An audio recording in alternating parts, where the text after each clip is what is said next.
መጠሪያ ስሙ ጄዩቲያን ይባላል። ትርጉሙ ደግሞ የጠፈር ጣሪያ ወይም ዘጠኝ ሰማይ ማለት ነው።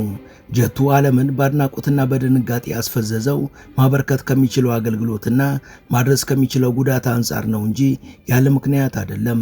ልክ መብረር እንደምትችል ግዙፍና ሸራሪት ሊቆጠር ይችላል የተባለለት ጀት ሸራሪቱ አደጋ በገጠማት ጊዜ በሆዷ የተሸከመቻቸውን በመቶዎች የሚቆጠሩ ትናንሽ ሸራሪቶችን በየአቅጣጫው በማሰማራት የተነኮሳትን እንደምታስከብብና ራሷን ከአደጋ የምታስመልጥበትን አይነት ተግባር የሚፈጽም የዘመናችን የሚሊተሪ ጣሪያ የሆነ መሳሪያ ነው። ይህ ጀት በውስጡ የተሸከማቸውን ድሮኖች በአስፈላጊው ሰዓት አሰማርቶ ለቁጥጥር አዳጋች የሆኑ ጥቃቶች እንዲፈጸሙ ማድረግ ስለሚችልም ማዘርሺፕ የሚል ቅጽል ስም ወጥቶለታል።